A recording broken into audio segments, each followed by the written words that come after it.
Hi, my name is and I'm going to be talking to you about the dispositions to make a successful teacher. So, my top 3 dispositions to have being a teacher would be fairness, curiosity, and compassion. First, fairness. Educators should promote social justice and equity, maintain appropriate standards of confidentiality, and exercise fairness in all areas, including assessments. And this is from the GCU page of Dispositions. As a teacher, it is imperative that my rules that my rules are the same with all children. I never want a child to feel worthless or as if they are not as important or deserving over another child. I want all the children I work with to feel important and no better or less worthy than any of the other children that I work with. For example, if I have a special toy, but only one special toy, and I have 15 students, I would have them go by pairs, probably a number of 2, take turns using the toy. Every pair gets about 5 minutes, and then we switch until everyone's had a chance. Next, curiosity is another disposition that makes me a great teacher. Educators should promote and support curiosity and encourage active inquiry. They should be able to think innovatively and innovatively and creatively, using critical thinking as a problem-solving approach. This is also from the GCU page of Dispositions. While working with children, it is important that you let a child explore their imagination as well as giving a child space to solve problems without your help. Imagination and exploring are useful actions to use as a daycare teacher, being that the group of children you are working with is very, very young.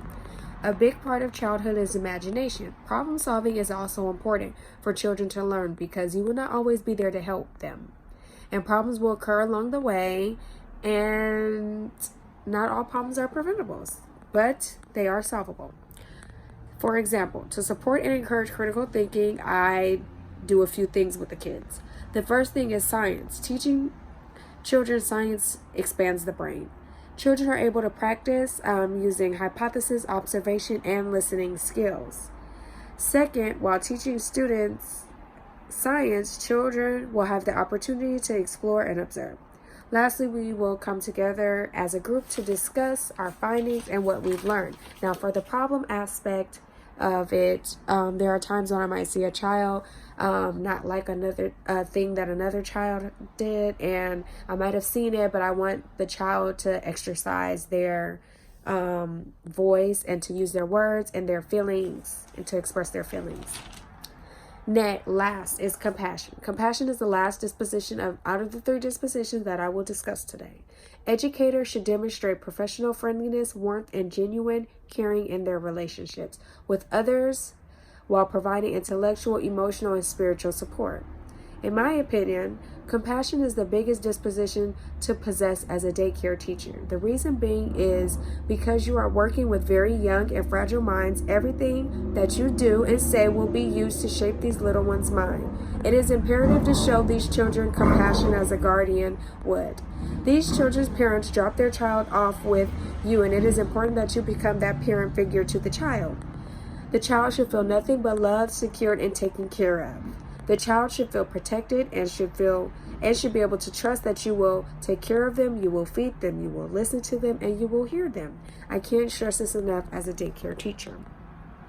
I have been a daycare teacher for 3.5 years now, and yes, I believe there is always room to grow. However, I truly believe I demonstrate the use of all dispositions listed and more. Lastly, professional educators should display all dispositions listed as well as display their passion for their job. Believe it or not, it is very evident to a student when you aren't passionate about your work and when you are passionate about your work. These actions will definitely make a difference in a child's educational experience. Thank you for listening.